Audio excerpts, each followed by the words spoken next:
Welcome back to the program, and thank you so much for staying with us on this particular episode of Good Morning Kenya. It is Wednesday, and today it is the 15th of November 2017, a day after the 14th of November, the day where the whole world is actually usually marking the World Diabetes Day. So today being Wednesday, on this particular lifestyle segment, on this particular program, we want to talk about nutrition and diabetes. What are some of the foods that we can be able to use to prevent, or if you have diabetes, what are some of the things that you need so that you can be able to manage the condition better? We'll be talking about a lot of issues. We'll be talking about how diabetes relates to fats, carbohydrates, vitamins, all those. We will be talking about them right here, and options that are healthier that you can be able to find locally where you are. And diabetes, how does it relate with sugar? How can you be able to, go about this particular issue? Diabetes is one of those conditions that is related highly to having a lot of sugar in your bloodstream. So what is the danger of consuming more sugar if you're diabetic? And if you're not consuming sugar, what are options that you can be able to do to be able to, manage your condition better? So we'll be talking more diabetes. We'll be talking more food. It's an episode for the diabetic and the non-diabetic, something that you can be able to learn and take home from this particular episode, just to improve your lifestyle, improve your eating habits, add something into your kitchen, remove something from your kitchen. This is actually the show to watch. My name is Safina Cheng, and I'm really glad that you could create time to join us for this very important conversation. So follow this conversation on social media at Safina_Cheng. The hashtag is Good Morning Kenya. So I will be doing all this with a nutrition expert. She's been on the show before, but today we are talking about different issues. Diabetes. Coach V, I know that is the name that most people know you for. Yes. Out there, dressed to the part. Blue is actually the color that is used for this kind of awareness, diabetes awareness. Yes. So I don't know, was it inspired by that, or it was a mere coincidence? A bit of both. It was more like a mere coincidence. Okay. Yeah, so this was actually meant to be. Yeah, it was meant to be, exactly. Yeah. So thank you so much for coming, and welcome to the studios this morning. Thank you so much for having me. Yes. So yesterday, the 14th of November, that was a very important day when the whole world was marking World Diabetes Day. Kenya joined in that particular marking. Yes. Probably, what was your take home? What are some of the key issues that stand out for you as we speak today when it comes to diabetes? Issues that you think are still gaps that needs to be filled in as far as managing and fighting this condition is concerned? So first of all, thank you for having me on the show today. So as far as diabetes, it has been found that the rate of diabetes is growing every single day in Kenya and in Africa in general. And this is it's a problem because at the end of the day, diabetes is not exactly an illness that is easy to manage. And if you look at the kind of foods that we eat, especially being in Kenya, it's not really conducive for managing diabetes. Yeah. One of the gaps that I have found is with a lot of people who are diabetic, the options for them to eat, the foods that they can eat are minimal. And majority of times they're very boring kind of foods, Yeah. they're boring. True. It's either steamed or it's boiled, There's a misconception about the kind of things that are sugar-free or that have sugar. And so it is important to create more awareness around what sugar really is in the first place, which kind of sugar that diabetics should not be consuming. And, when we're talking about things like, products that are sugar-free, what does that actually mean? Does it mean that it's actually good for you to consume those? And especially even with the sweeteners, we have these artificial sweeteners that we are using now. We tell diabetics, you can use this if you don't, instead of having sugar. Those are actually even more detrimental to health than we currently know. Okay. Yeah. And we'll be talking about all those, issues that you've raised in this particular program. Mm-hmm. And by the way, we are expecting, I said when we were starting the show that we'll be expecting a diabetic to join us, Patrick Ekiring. So if a few challenges came up and he couldn't make it in time, but we're expecting him before probably the end of this conversation, he will be here just to help us understand how it is that, somebody can be able to, deal with the diabetes. What are some of the things that he's eating? What are some of the challenges he's facing in terms of deciding what to eat, when to eat, and all that? It's good that we get it from the horse's mouth. Yes. But then continuing this conversation, In terms of, you know, the health or the immune system, what would you say are the difference between somebody who is non-diabetic and a diabetic person? For us to understand exactly what they need, what some of the nutrients that they need. So what would you say is the difference between somebody who is non-diabetic and somebody who is diabetic? In a nutshell, what's diabetes? Okay, Yeah. so what actually, that's a good question. So what is Exactly. diabetes? So if you compare the way that a non-diabetic processes food versus how a diabetic processes food, and you know with diabetes we have two types of diabetes. There's type 1 and there's type 2. Type 2. Yeah. So type 1 is where it's actually called juvenile onset diabetes, which is you get when you're a child, and that is where your the beta cells, which are the cells that produce insulin, are actually attacked by your body. So it's actually an autoimmune disorder, which then results in you not producing any insulin. Yeah. This is type 1. That's type 1, yes. Type 2 diabetes is where your body can produce insulin. Sometimes it is producing insulin. Maybe it's not producing enough insulin, or the function of the insulin is not working as well. So what is the function of insulin? If you think of insulin kind of like a key, yeah? So you go home, for example, and you have a key. You put your key in the lock, you open the door, and you can enter the house, right? But so that's what insulin is. It goes into your muscle cells and unlocks the muscle cells so you can absorb the glucose from the food that you have consumed. Yeah. So that's where now the breakdown is with diabetics. With normal non-diabetic people, then this works. So you're able to absorb the glucose into your body a lot easier, and then your muscles can actually use them. So if you even think about athletes, for example, just before they go like through a marathon or a hike or whatever, they tend to they take a lot of starches, a lot of carbohydrates, so that they can load on the glucose, yeah, so that they can have the glucose go into their muscles, and they can then use it.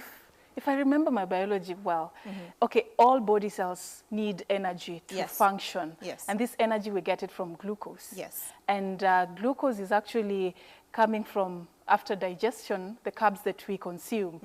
So insulin, from what you're sharing with me this morning, is actually what helps the body cells to absorb it, the glucose, which will give them energy. So somebody who is diabetic has no or insufficient supply of insulin, so they may lack a way of getting the glucose into the cells. Yes, So that is the challenge that they have. Yes. All right. So what is you know, that some of the symptoms probably that would act like telltale signs that somebody is developing or has diabetes.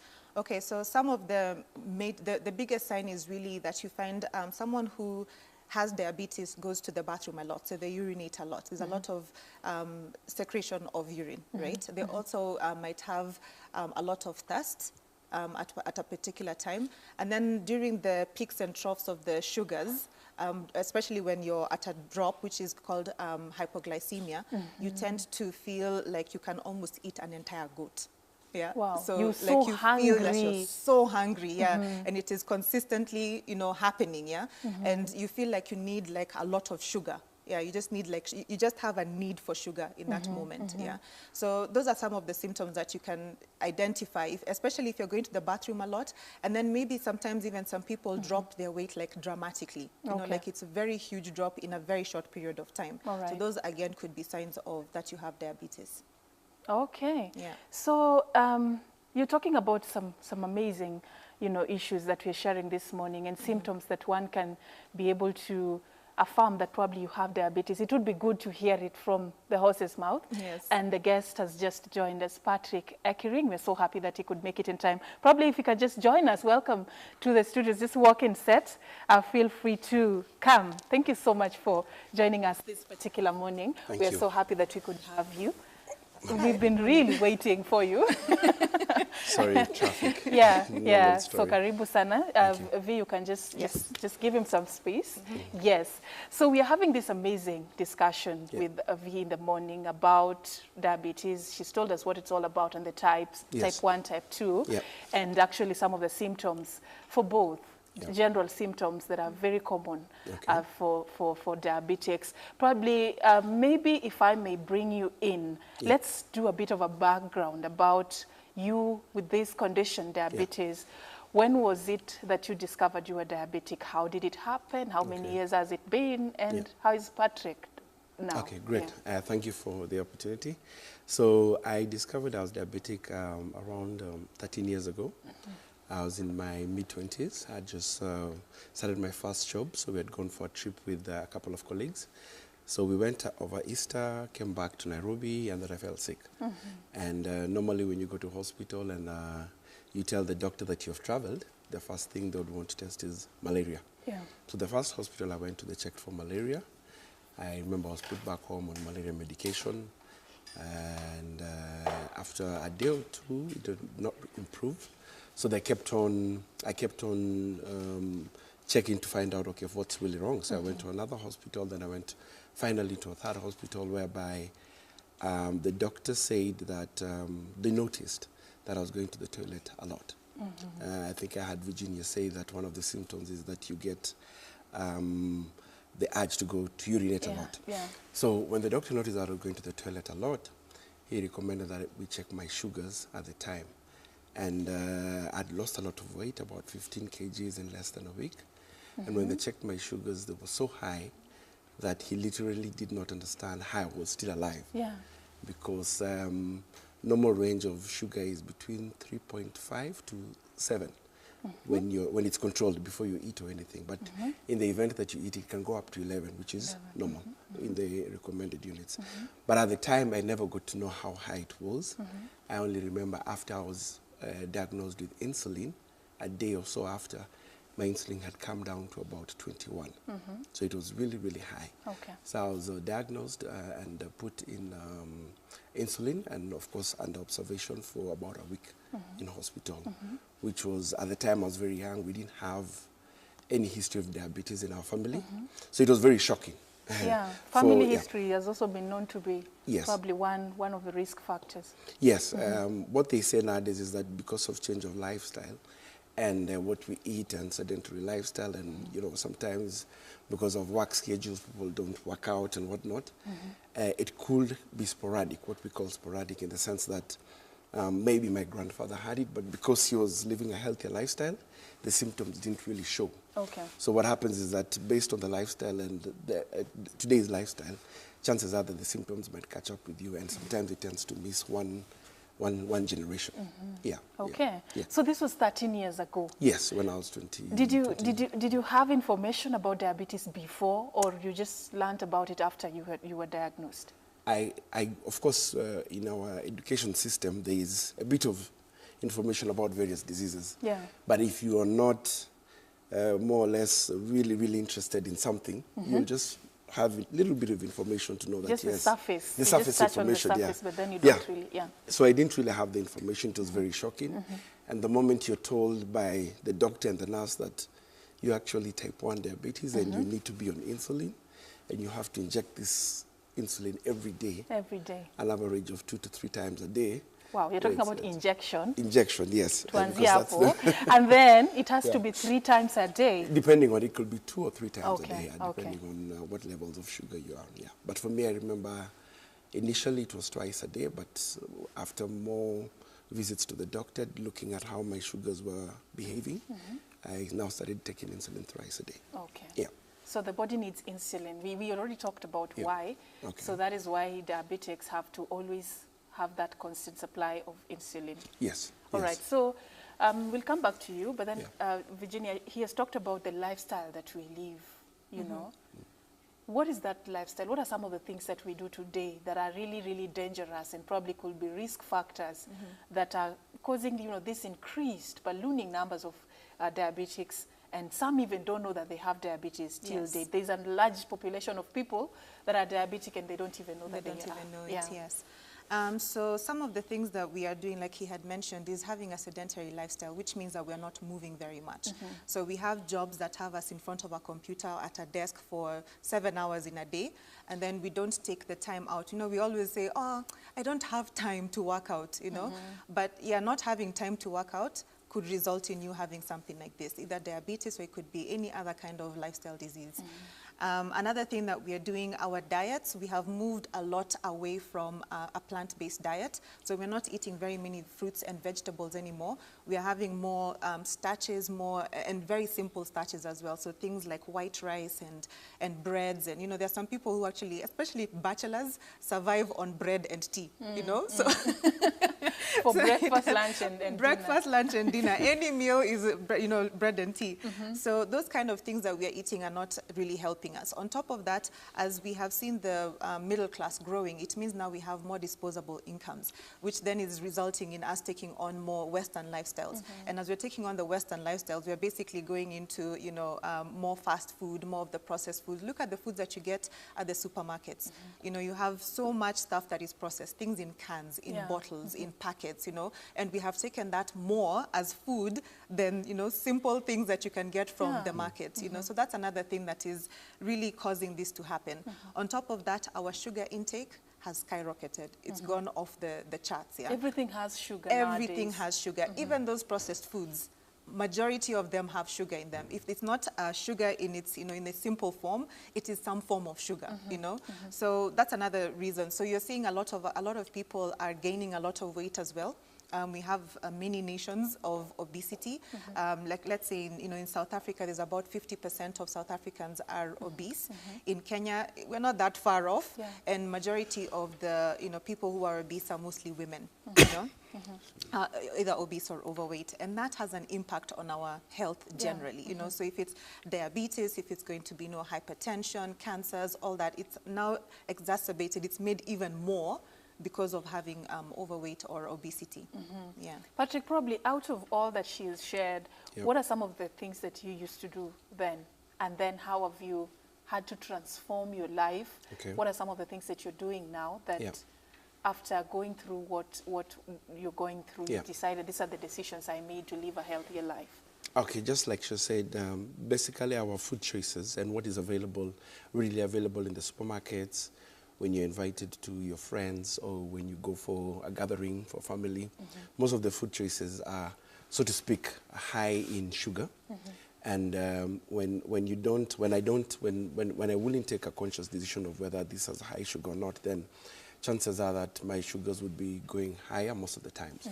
So you'll find that in the morning you'll take bread with tea, which is milk tea, with 3 cups of sugar. And then maybe, three spoons of sugar. A lot of sugar. 3 cups of sugar. 3 cups of sugar. Sorry, yeah. Too much. 3 spoons of sugar. Exactly. I remember when I was in high school, there was this thing would put cocoa, sugar, and then make a concoction with it. And there was a name for it. Yeah, CP.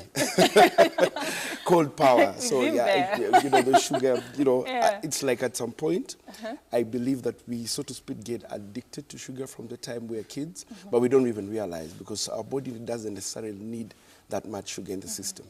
So eating the white chapatis, the white rice, processed foods, the chips, all these restaurants that are coming up, that'll be a regular thing because when I was in campus, I remember going to eat that canned chick, sorry to say, with a lot of processed fats. Those are one of the things that really make my sugars go up. Okay. But then, of course, after learning that and then now realizing that I have to really change my diet and look at conscious food choices, then at first of all, it's a bit challenging because you'll find that you have to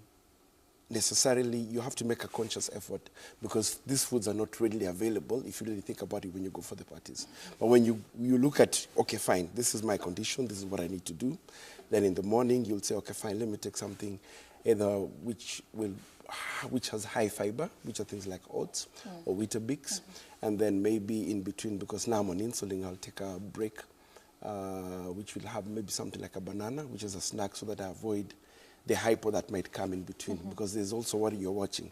You're watching the hyperglycemic, which I had Virginia mention earlier, which is what will really cause the internal harm, which you're not aware of. Okay. Because all the organs in the body, you'd find that they could be affected by your sugars when they're high. But then as a contraindication of taking insulin, there are times when your sugars become low, which is meaning that your body really needs maybe a snack or something sweet to eat. So when I go out, I'll make sure that I either have something that is good for me in terms of high vegetables, you know, the spinaches, salads, fresh salads are very good, something with a bit of tomatoes and whatnot.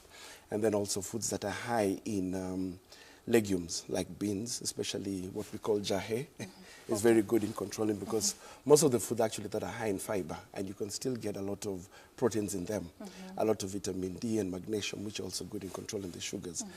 You'll find that they're good for your for diabetic. Okay. There's a lot of brown rice nowadays. I mean, available options like brown rice and brown chapatis. A few restaurants nowadays you can find that at least they'll ask you, if you want a chapati, do you want a brown one? Yeah. So people are starting to become conscious. People are becoming aware. Yeah, aware that there's the healthier option, and there's one which, you know, will make your sugars go up easily. Okay. Yeah. Good that some things you've mentioned, we have them on set this morning. Yeah. And Virginia will take us through, you know, some of them, just to get us to understand what options, the ones you're talking about, are there that people can be able to explore. Whether you're diabetic or non-diabetic, this is actually the way to go, going back to nature and trying different natural products.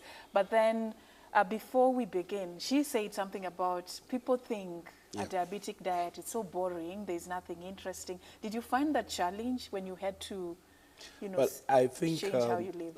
13 years ago, maybe I was not aware, but I guess also there has been a little bit of advancement and awareness in terms of health options. Okay. But then it was really, I remember my food had to be made separately, and then food for the rest had to be made separately. So sometimes you feel like you're also being, you know, sidelined. Right. But I mean, with more of awareness and more of interest, because you also have to take interest and see and find out what is available. What can you add? What can you add to make your food more interesting? Wow. It doesn't have to be the normal, boring brown food. Okay. You have different options that you can actually look at. And I never used to eat avocado. I used to think it's a boring fruit. But nowadays, I find it very interesting. In fact, I can hardly pass a day without eating avocado. So the more vegetables, the more fruits, but you can play around with them, then your food can really become interesting and colorful. Yeah. And they can be interesting as long as you understand the value, the nutrients that it has and how it's going to help your body. So that is what we want to do now, Virginia. You have a lot, you know, that we have displayed here. Yes. And we have grains. I wish we had something to boil the grains and eat them. But then... so that we can boil them and eat them right here. But then that would mean we have the show tomorrow then. Right. But then take us through what we have here. Okay. Like, what are some of the things that we ought to understand? Feel free to pick any as you help us understand why we need it, how it would help a diabetic, how, you know, what frequency, whichever way you choose to go about it. I can see already green grams right next to me, and she had a jiko. Yeah, so, I'm a fan. So there's a lot of different options that diabetics can have, especially around, like he was talking about the brown rice and, you know, your brown chapatis and things like that, What is really recommended is that with diabetics, you look for food that has a low glycemic load. I'll explain what that break is. Down. I'll explain what that is, So there's glycemic index and there's glycemic load. Those are two different things. Glycemic index is the one that shows you basically a measure of how the carbohydrates are converted into sugar, how quickly they are converted into glucose. Now, glycemic load it shows you now how much carbohydrates actually exist within a particular ingredient. So it's possible to have a fruit or a vegetable that has a high glycemic index, which means that it converts into sugar really quickly, but it has a very low glycemic load. An example of this could be something like watermelon. So watermelon converts into glucose very quickly, but it has very low carbohydrate content. Another thing could be like carrot. Carrot has a high glycemic index, but it has a low glycemic load. Now you want to be looking at those things that have a low glycemic load, but then also be conscious. You know, like I'm an advocate for juicing. If you are a diabetic and you're juicing certain fruits and vegetables, you know you're having everything in higher concentration. So even the sugars come in higher concentration. When you're juicing, like even Patrick will tell you, he did like 30 days of juicing last year. And with the sweeteners, you want to limit the number of fruits that you have in a diabetics juice. You want to do more vegetables, and maybe with the fruits you do maybe half an apple, a green apple, not even a red apple, because green apples have less sugar than red apples. Yeah. So let's talk about, we talk about juicing. Yes. We did that the other time. We talked about that. We'll talk about it today if we get So time. what happens after juicing? Yes. So some of the things that I have here is like brown rice. I hear a lot of people really do not like brown rice. They don't like the texture of the brown rice because they're so used to having the fluffiness and the softness of white rice. But white rice is actually high GI, high GL, which means that it's actually really terrible for you to be eating if you have diabetes. Brown rice can be made in a way that can still be interesting. You can put things like cumin seed in there, which will make it interesting. You can have cloves, put some spices in there, make it interesting. Add, even like we have our pilau njeri, put your pilau, make your pilau njeri, but you use can it make a pilau njeri out of this. Out of brown rice, yeah, and it will still be really delicious, yeah. Other things that we have here are like Patrick had mentioned, the jahe. This beans and legumes are really, really good for diabetics, for humans, basically. Yeah. One, because they have high protein. They have about 14 grams of protein per 100 grams, which means that you're getting like the recommended daily, requirement of protein. On top of that, if you can avoid having carbs as a diabetic, when you have things like beans, they already have carbs in them. Yeah, so beans are not just protein; they have carbohydrates as well. But it is carbohydrates that are complex. So it's complex carbohydrates, which means that they are broken down a lot slower into glucose, which then means that you don't get that peak in your glucose levels in your sugar, and then you can slowly now, your insulin can slowly help the body to absorb what is available, in the glucose. So yes, I have another type of bean here. You can also have, even kidney beans are all really good for you. They all serve the same purpose? Pretty much, yeah. They all serve the same purpose. They have the proteins, they have the carbohydrates, they have vitamins, they have all sorts of stuff, yeah. So they're really good source of food. I have here some sweet potatoes, or guashe, as we know them. Which many people are shying away from nowadays. Yes, I wonder why. Exactly. We're all taking bread and, Exactly. And these are actually a much, much healthier option than taking your white bread. Actually, even taking wholemeal bread, it could be more beneficial to have this than to have wholemeal bread. Why? Because wholemeal bread, for them to be able to keep the bread bound, it still needs white flour. So you're still getting the wheat flour in your bread regardless, And then on top of that, we don't really know how people are making the wheat bread because you don't know what the ingredients are, So plus there's a lot of preservatives that you there's also a lot use of preservatives, exactly, and the ingredients as well could have a lot of sugar. So this is natural sugars, complex sugars exist in this, and even in arrowroots, in doma.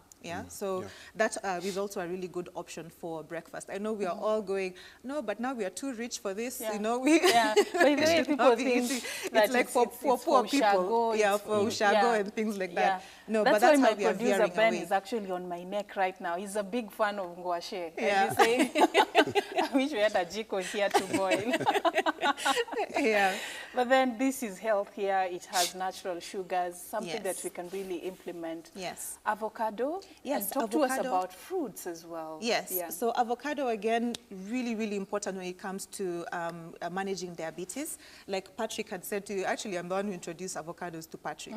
Because I said to him, you've not really had an avocado until you've had an avocado and enjoyed it, you can even ask him what effect he feels. He's actually told me before, like, what do you feel when you have an avocado? Actually, it's one of the fruits that when I actually take, because when you get used to knowing when your sugars are going up, when you take an avocado... Oh, so you can actually know? You can feel it. Well, there's a feeling, what we normally call pins and needles. Like you feel like your body is feeling like itchy in a certain way, but it's from inside.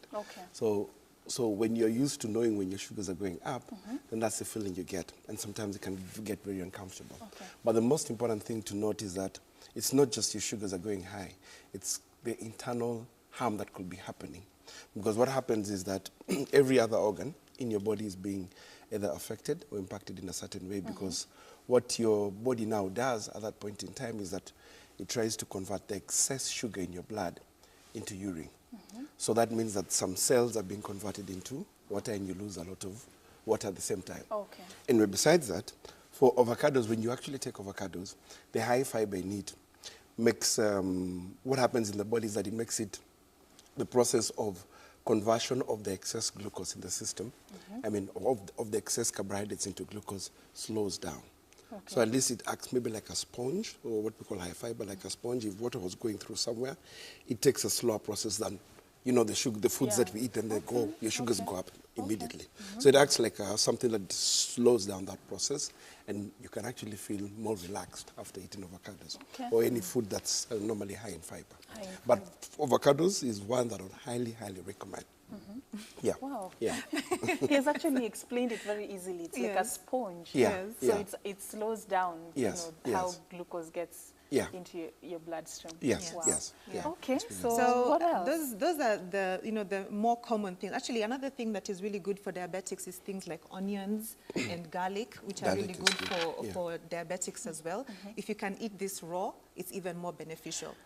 Yes, I know. A lot of people can't Yeah, talk of garlic. Or what you could do, raw you could garlic, have, like you could have dawa, dawa like garlic, lemon, and ginger. Okay. With hot lemon, not hot. Easier.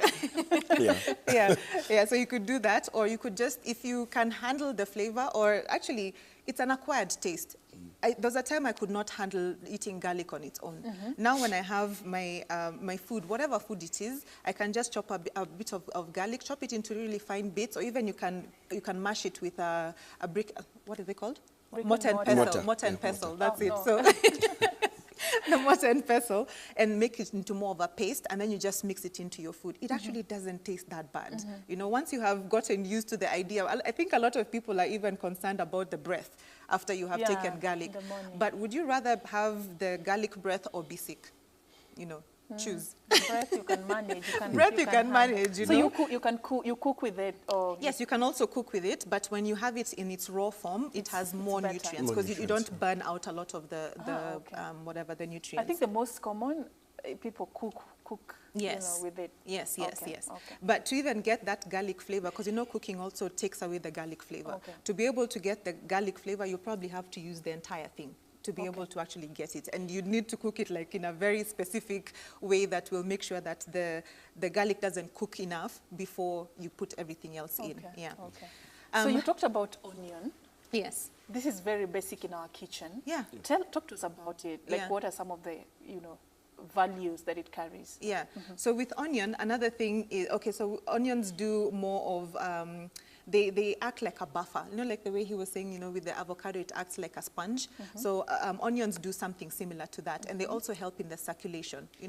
That's one of the issues that actually diabetics have, is circulation of blood through their bodies, especially to the feet. And this is why you find that a lot of people who have diabetes will end up forming ulcers in their feet, and sometimes even get gangrene, which results in amputation of legs.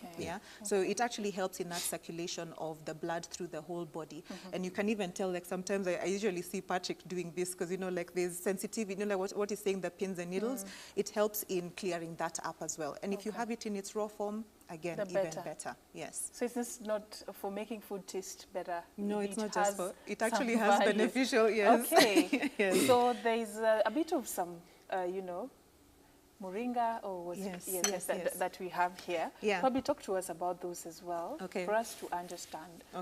So before we even go into that, I just want to touch on really quickly on some things that are probably not as common in our kitchens. One of the things is something like this. I know you probably don't have no clue what this is. This is like pearl wheat, but then it is pearl barley. Which is very high in chromium. This is one thing that is really important for diabetics. Chromium is what actually works with insulin to be able to now absorb the glucose easier. So pearl barley, fantastic for that. It also has magnesium and manganese, which is actually also beneficial for people who have diabetes. And maybe you could just mention in what form it can be taken. Yes, that's why I was asking, do you boil it, or what do you make it like rice? You make it like rice, or you can boil it even further and make more of a porridge kind of thing from it. So you can boil it even longer, and it becomes a bit more porridgey. So you can. Do you add anything, sweeteners, or you just take it like that? You probably not sweeteners as a diabetic, but maybe you can put some spices, you can put some cinnamon. You know, cinnamon is good. Actually, cinnamon has a bit of sweetness in it already. So you can put some cinnamon in that. If you're making it more of like a porridge, or if you're making it more like a rice, you can use things like cumin seed. You can put some herbs in it as well. So you can have parsley, coriander. You know, we all like our dania. So you can put things like that in it as well. Pearl barley. Pearl barley. Okay. Yes. Wow. Another thing that we probably don't see very often in our kitchens is quinoa. Yeah, so I was waiting for someone to mention it, but obviously not. So quinoa is another option that is really good for, I mean, you can have it as an alternative to rice. Okay. The beauty of quinoa is that, first of all, it has less carbohydrates. And then on top of that, it has a lot of protein in it. Yeah, so quinoa is actually a plant that is in the amaranth kind of plants. Yeah, so it's actually a cereal, it's called a pseudo cereal because it's not an exact cereal. It's not exactly a grass. Yeah, so you use it. You mostly use the seeds. So these are the seeds that you get from the quinoa plant, and you boil them. You don't boil it as much as you do with rice. It cooks very quickly. Okay. So it's an option that you can use as an alternative to rice, or you can even use it as a starter. You know, you can make like a salad out of it, and it is really nutritious and really healthy for anyone, let alone diabetics. Even non-diabetics. Even non-diabetics. Like how many minutes does it take to prepare it? About 5.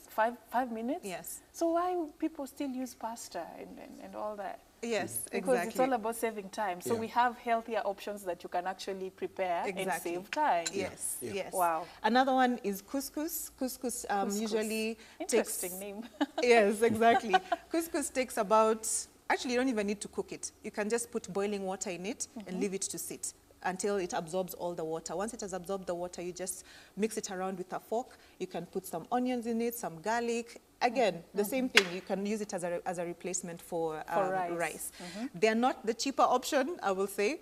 Especially like quinoa can be a bit expensive. It's about 187 shillings to 100 grams. Okay. So it can be a little bit more expensive. But then again, would you rather pay for the quinoa or pay for your medical bills? You know, it really depends on health by choice, you know, health by choice, yeah. And then another thing that is useful is sunflower seeds and pumpkin seeds as well. Wow. That's really good for diabetics. I actually do a lot of cooking classes to demonstrate how you can use these things in a very interesting and delicious way. Yeah, so you don't end up with boiled food. Yeah. So those are the kind of options that you can have. Again, pumpkin seeds also very high in zinc, which is something that diabetics also need. Yes, so magnesium, potassium, manganese, and zinc, and especially chromium. Okay. Chromium is really, really important for them. Now, you were mentioning the moringa. Yeah. Patrick was introduced to moringa last year.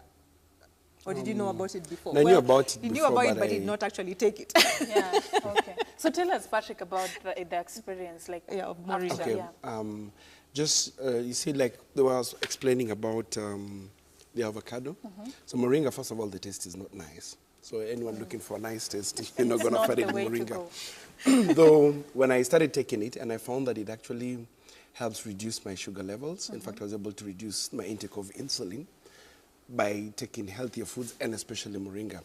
You can mix it with honey, with lemon, with, you know, whatever it is that you'll find more. As you continue, one thing that has come out, I wish to highlight, your intake of insulin actually depends on the level of glucose in your blood. So there is no, like, a specific, you know, it depends on the level of glucose in your blood and the level at which your body is producing insulin. Okay. So for some type 1 diabetics, they have a little bit of insulin produced, but there are some who do not have completely. And also depending on a lot of factors, which is like your physical activities, whether you exercise in the morning and whatnot, that will all change whatever levels of insulin you will take. So sometimes you can find that it actually calls for you to test your sugars regularly, so that by the time you go to see your doctor, because you have to keep on going for medical supervision, you can know at what level you need to take your insulin, or at what times you need to take your insulin. So it varies. It's not standard, but yes, it's not constant. It depends from one person to another. Yes, it depends from one person to moringa, another. you were talking to us about that. So back to moringa. I had actually taken it previously, but I remember my dad used to tell me these are bitter herbs from ushago. So I never knew what it was. Yeah. But when I actually found that it's actually called moringa through V over here, then I realized I actually used to take it, but not really consciously. I'll take it some days, sometimes I don't take. But when I really got that, it actually has a huge impact on my level of insulin intake. And it reduces my sugars drastically. I started taking it like religiously, every evening especially, because it also calms your body. It calms your cells. When you're really keen in sensing what is happening in your body, and especially when you're diabetic, because you can feel when your sugars are up. When your sugars tend to start relaxing after a glass or two of moringa, you actually know something is working. Okay. And you can sleep easier, So it's you know. drastic. You just feel the impact. It's very drastic. Yes, yes. Okay. Not necessarily, but, you know, with time you'll start, you know, noticing that. Feeling a difference. Yeah, feeling a difference. Okay. This and also cinnamon tea. Yes. Yeah, when you take what we have cinnamon. here. So Okay. there's cinnamon here as well. So you can make your cinnamon tea with actual cinnamon. So you can either use this or you can use the cinnamon sticks. And you just boil water, add this. If you can, you can add a bit of honey as well. But for most diabetics, again, you can't really put too many sweeteners because this already has a bit of sweetening in it. You can also use other sweeteners other than honey. There's things like maple syrup, which is also plant-based. You can use things like dates, are also good sweeteners, but then obviously, you know, dates can be very sweet. So again, you do that in moderation. Everything has to be done in moderation, especially when it comes to things that are sugary. Yeah, you can even use nectars like coconut nectar and, you know, all sorts of nectars. Yeah, so there's a lot of different options that are not as detrimental to especially diabetics than sugar. Yeah, so there's, you know, some of them are a little bit more expensive. Things like stevia as well. If you can get used to the flavor of stevia, because stevia has like a bit of an herbal taste, if you can get used to it, then it's even a better option as a sweetener. And use very little, like you literally put like a pinch of it in whatever it is that you're taking. And it's like the effect is so huge in comparison. Okay. Yeah. So it doesn't mean that if you're diabetic, you cannot use sweeteners, but there are certain types, yes, there are certain types that you can use. Yes. So it's not about just taking. Yes, like I was saying earlier on, there's the sweetener. What do you call it? Canderella. Canderel. That one, you know. I don't even use that stuff because that stuff is like poison. You know, a lot of diabetics are told to use that as a sweetener. Okay. I would say please stay away from that stuff because it's like a molecule away from chlorine.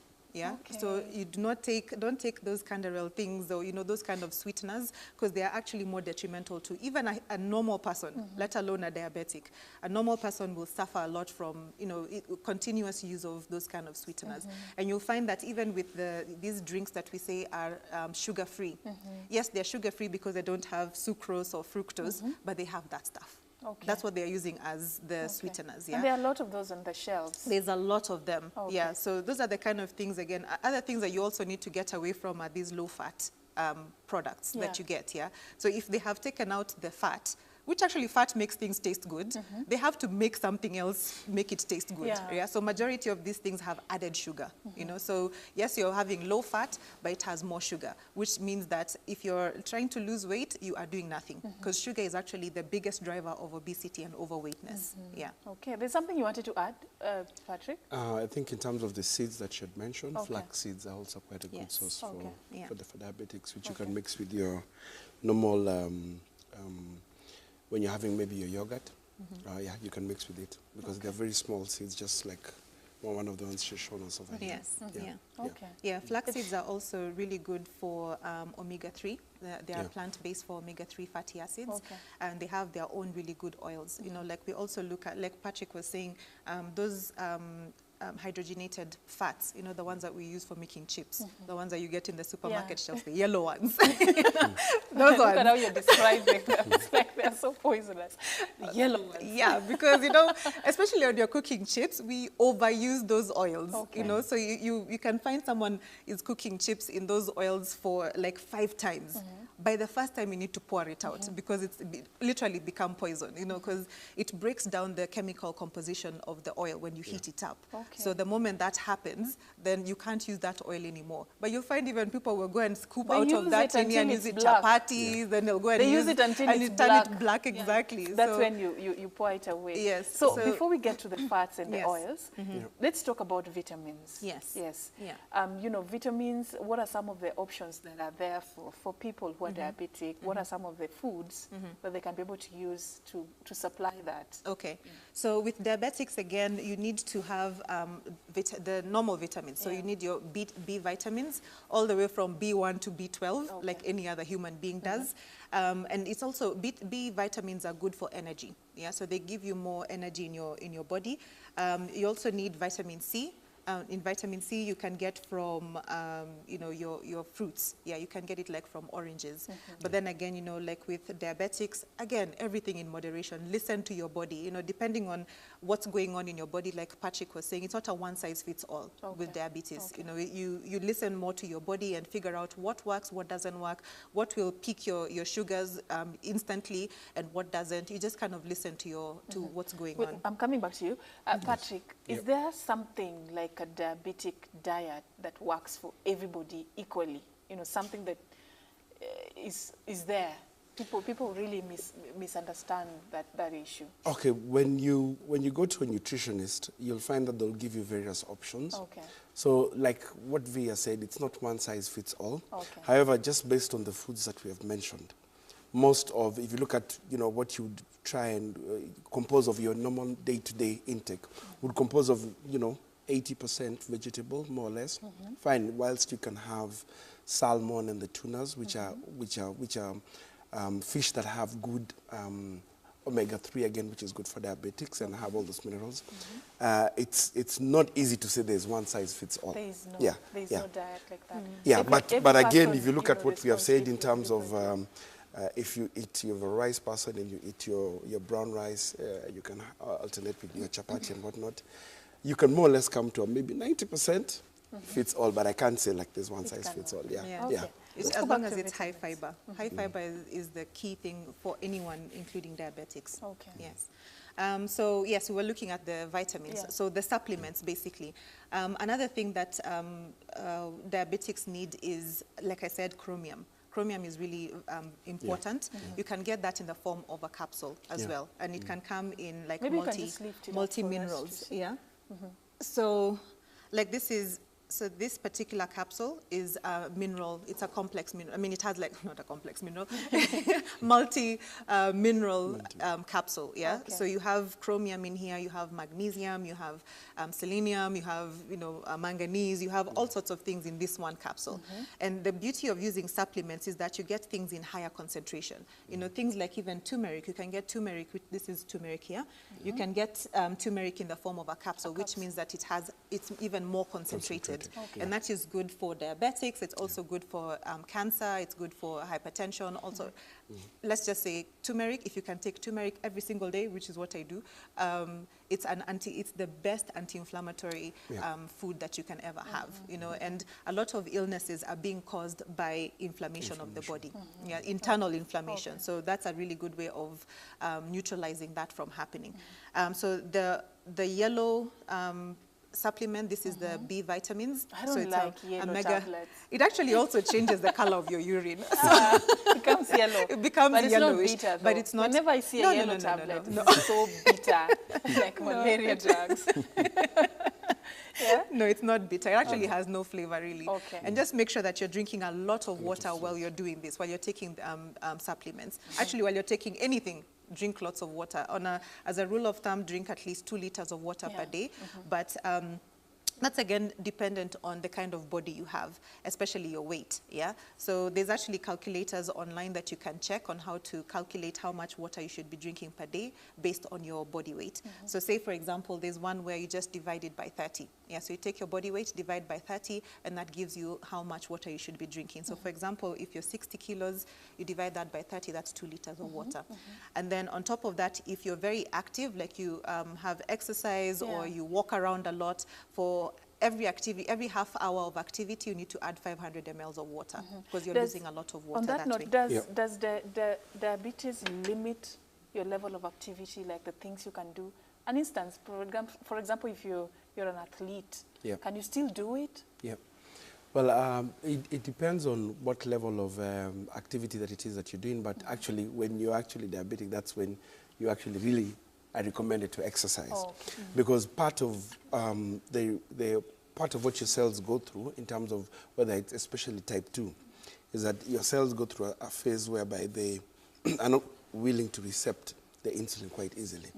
Now, what I found out is that when you actually exercise and do physical activity, it's like it jump-starts, you know, it keeps them active. When your cells are active, then they're more able to accept the insulin more easily.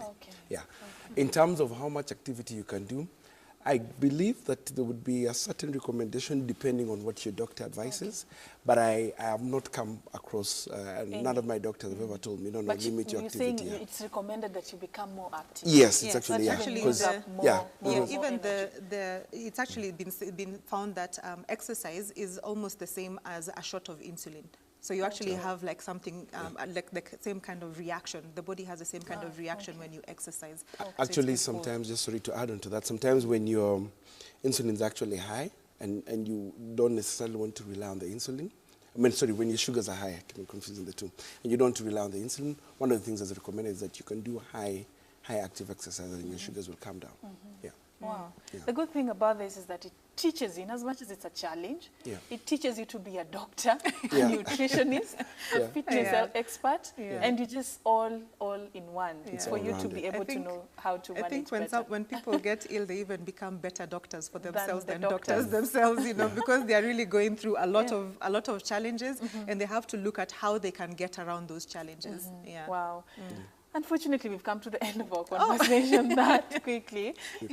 But we've really learned a lot, and you've really opened our eyes as to some of the foods that we need to add on our meal plans, whether you're diabetic or non-diabetic. So your final words, let me start with you, Virginia. Okay. Just generally the conversation we've had and what you'd advise, you know, our viewer this morning. Okay. So my biggest advice is stay away from sugar. Stay away from processed foods, stay away from fast foods. They're the things that are leading people in this direction of getting diabetes. Also, get your checks, your medical checks done on an annual basis. Make sure that you are, you know, eating the right things, doing the moving more, because again, let's not be as sedentary as we are. Try and do at least 30 minutes of exercise per day. Incorporate things that don't use old, you know, old ideas or old knowledge to deal with what you're having. You know, like with diabetes, if you know that in the past you could take milk, but now someone has said, actually, it has been found that milk is not good for you, then try and adapt these new things. Have more of an open mind around what is available and the knowledge that's available. Okay. Yeah. Thank you so much. Thanks. Patrick? Just like any other condition or disease, it's not death. I've been with diabetes for 13 years, and sometimes I thank God that it occurred to me, because maybe right now I'll be living very carelessly in terms of the food choices and what I would do. The prevalence has increased throughout the world and in Kenya, so I would recommend that people do more tests. Any day there's a diabetes open day, anytime you feel that you're going to the toilet a little bit more, or even in your annual regular test, just make sure you incorporate a sugar test, because sometimes it takes quite long for people to discover they're diabetic, and by the time they discover, there could be already an organ or something that has been hampered. At the end of the day, just like Virginia said, nutrition and diet are your two most important things. If you're type 1, yes, incorporate your insulin, make sure you take it regularly, but at the same time, take a lot of fluids and make sure you incorporate exercise. Yes. Okay. Thank you so much. And this is a conversation that can never be completed. You know, you can always go on and on. But we really appreciate the little that you've been able to help us understand this morning. And it's something that you can carry on.